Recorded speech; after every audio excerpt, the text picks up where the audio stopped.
கிருஷ்ணகிரி மாவட்டம் அஞ்சட்டி அருகே உள்ள மாவனட்டி கிராமத்தைச் சேர்ந்தவர் சிவராஜ். இவரது மனைவி மஞ்சு. சிவராஜ் கட்டிட வேலை செய்து வந்துள்ளார். இந்த தம்பதிக்கு 13 வயதில் ரோஹித் என்ற மகன் இருந்துள்ளார்.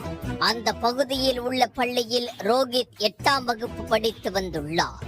சம்பவத்தன்று மாலை வீட்டுக்கு வெளியே விளையாடி கொண்டிருந்த ரோஹித் திடீரென காணாமல் போயுள்ளார்.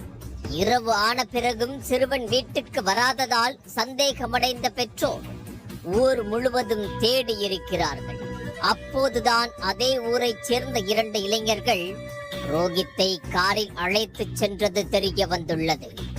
இதனால் அதிர்ச்சியடைந்த சிறுவனின் பெற்றோர் அஞ்சட்டி காவல் நிலையத்தில் அன்றிரவே புகார் அளித்துள்ளனர்.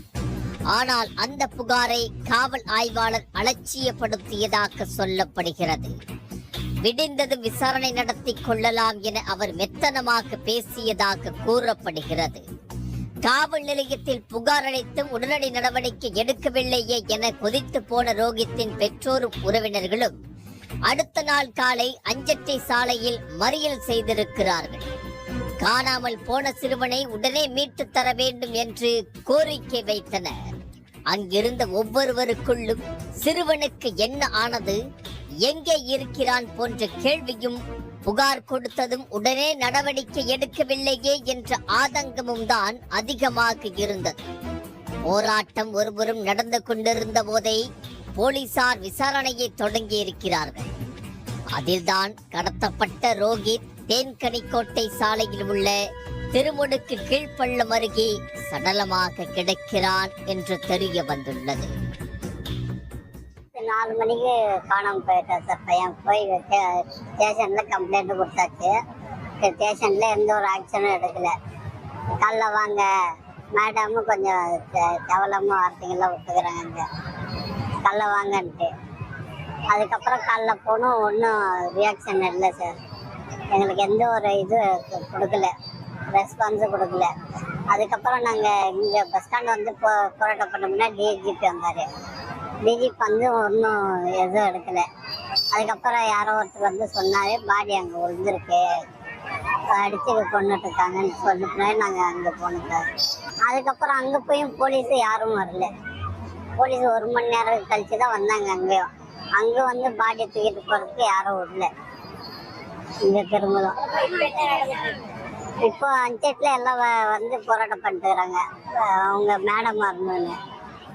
அந்த மேடம் எங்களோட கோரிக்கை அந்த மேடம் வரணும். அவங்க எதுக்காக அந்த ரீசன் சொன்னாங்க,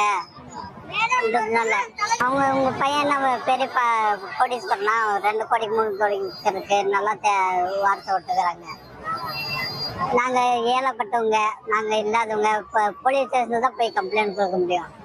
இப்போ நாங்கள் கம்ப்ளைண்ட் கொடுத்து எதுவும் எந்த ஒரு இதுவும் இல்லை எங்களுக்கு. பையன் செத்து தானே கிடைச்சான். உடனே ஆக்ஷன் எடுத்திருந்தா இதெல்லாம் நடந்திருக்குமா?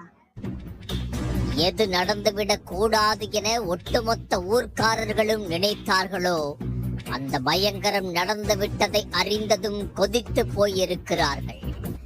சம்பவ இடத்தில் கூட்டம் கூட தொடங்கியது. காட்டு பகுதியில் சிறுவன் அசைவற்று கிடந்தான். சம்பவ இடத்திற்கு சடலத்தை மீட்க வந்த போலீசாருக்கும் ரோஹித்தின் உறவினர்களுக்கும் இடையே வாக்குவாதம் ஏற்பட்டுள்ளது.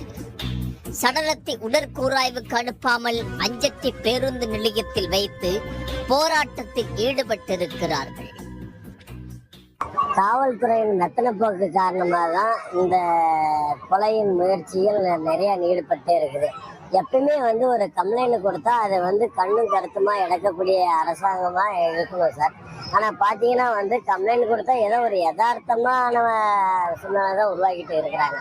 அது உடனடியாக அதுக்கு என்ன தீர்வுன்றதை நினைப்பத்திருந்தால் இன்றைக்கி அந்த பையனுடைய உயிரை காப்பாற்றிருக்கலாம். இந்த காவல்துறை மெத்தனப்போக்கு காரணமாக தான் பையனுடைய உயிர் போனதுக்கு காரணமாக நாங்கள் கருதுகிறோம். ஏன்னா நேற்று சாயங்காலம் கொடுத்த கம்ப்ளைண்ட்டு அது மேலே எந்த ஒரு ஆக்ஷனுமே இல்லாமல் ஒரு மெத்தனமாக இருந்ததுனால தான் பையனுடைய உயிர் போனதுக்கான காரணம். அவங்க எப்பவுமே வந்து ஒரு பொதுமக்களை வந்து ஒரு இதாக தான் பார்க்குறாங்க, ஒரு உயிரை கருத மாட்டேன்றாங்க. அதே அரசு அதிகாரிகளோ ஒரு உயர்ந்தவங்களோ இருந்தாக்க உடனடியாக அவங்க கம்ப்ளைண்ட்டை வந்து ஸ்டெப் எடுத்து நடவடிக்கை எடுக்கிறாங்க. இதே தாழ்த்தப்பட்டவங்களோ மற்றவங்களோ இருந்தாக்க அவங்க கம்ப்ளைண்ட் மேலே கண்ணு வருத்தமாக கொஞ்சம் செலுத்துறதில்ல. இதை வந்து அரசாங்கம் எல்லா இடத்துலையுமே வந்து எல்லா உயிரும் ஒரு உயிராக கருதி ஒரு நடவடிக்கை எடுக்கணும் இந்த பகுதி மக்களின் கோரிக்கையாக வைக்கிறோம்.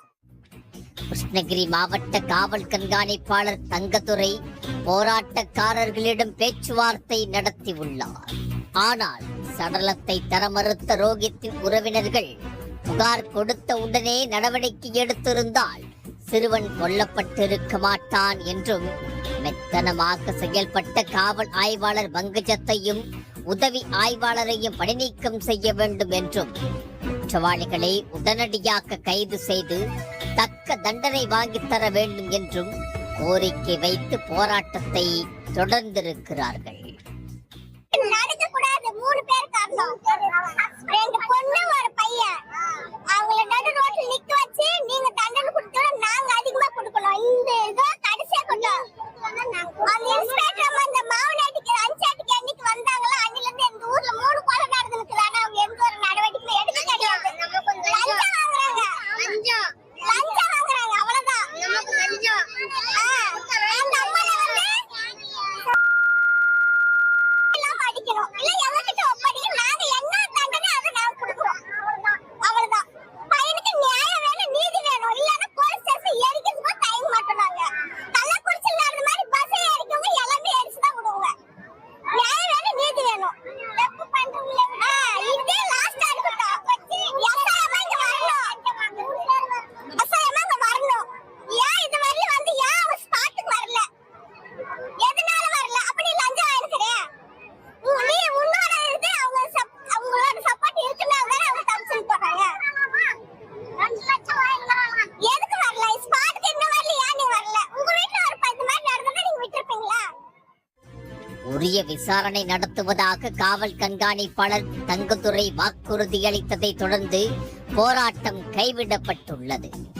சடலத்தை உடற்கூறாய்வுக்கு ஒப்படைத்திருக்கிறார்கள். ஆனால் அப்படி இருந்தும் போலீஸ்காரர்களுக்கும் உறவினர்களுக்கும் தள்ளுமுள்ளு ஏற்பட்டது. சிலர் சடலம் கொண்டு செல்லப்பட்ட ஆம்புலன்ஸ் வாகனத்தை தாக்கி தங்கள் எதிர்ப்பை வெளிப்படுத்தி இருந்தனர். சிறுவனை கடத்தி சென்றவர்கள் யார், எதற்காக இந்த கொலை நடந்தது என்று போலீசார் தொடர் விசாரணை நடத்தி வந்த நிலையில் மாவனட்டியைச் சேர்ந்த மாதேவன் என்பவரையும் உனிசன அள்ளியைச் சேர்ந்த மாதேவா என்பவரையும் கைது செய்தனர். அவர்கள் அளித்த வாக்குமூலம் போலீசாரையே அதிர வைத்துள்ளது. மாதேவனுக்கும் அதே ஊரைச் சேர்ந்த 19 வயது இளம்பெண்ணுக்கும் பழக்கம் ஏற்பட்டுள்ளது. இருவரும் அடிக்கடி தனிமையில் சந்திப்பது வழக்கம். சம்பவத்தன்று மாதேவன் இளம்பெண்ணுடன் தனிமையில் நெருக்கமாக இருந்திருக்கிறார்.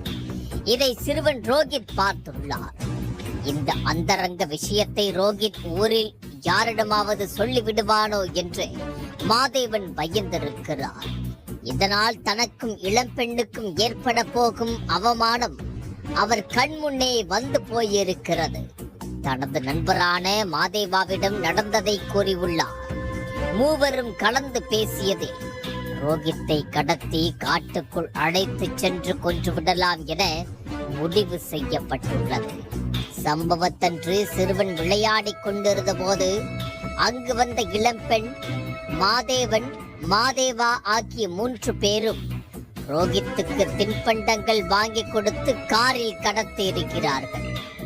இதை அதே ஊரைச் சேர்ந்த சிலர் பார்த்துள்ளனர். ஆனால் யாருக்கும் அப்போது சந்தேகம் ஏற்படவில்லை. ஊரை விட்டு வெளியே சென்றதும் சிறுவனின் வாயில் வலுக்கட்டாயமாக வேரை ஊற்றி மயக்கமடைய செய்திருக்கிறார்கள். பிறகு தேன்கனிக்கோட்டை சாலையில் உள்ள திருமுடுக்கு கீழ்ப்பள்ளம் பகுதிக்கு சென்றிருக்கிறார்கள். அங்கிருந்து 50 அடி ஆழ பள்ளத்தில் ஈவு இரக்கமே இல்லாமல் சிறுவனை தூக்கி வீசி கொண்டிருப்பது போலீசார் விசாரணையில் தெரிய வந்துள்ளது.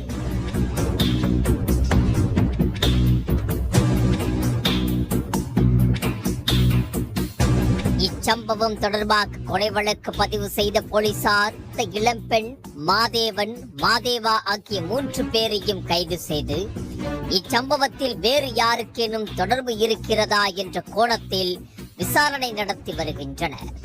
அடுத்தடுத்த விசாரணையில்தான் இந்த கொடூர கொலையின் முழு பின்னணியும் தெரிய வரும்.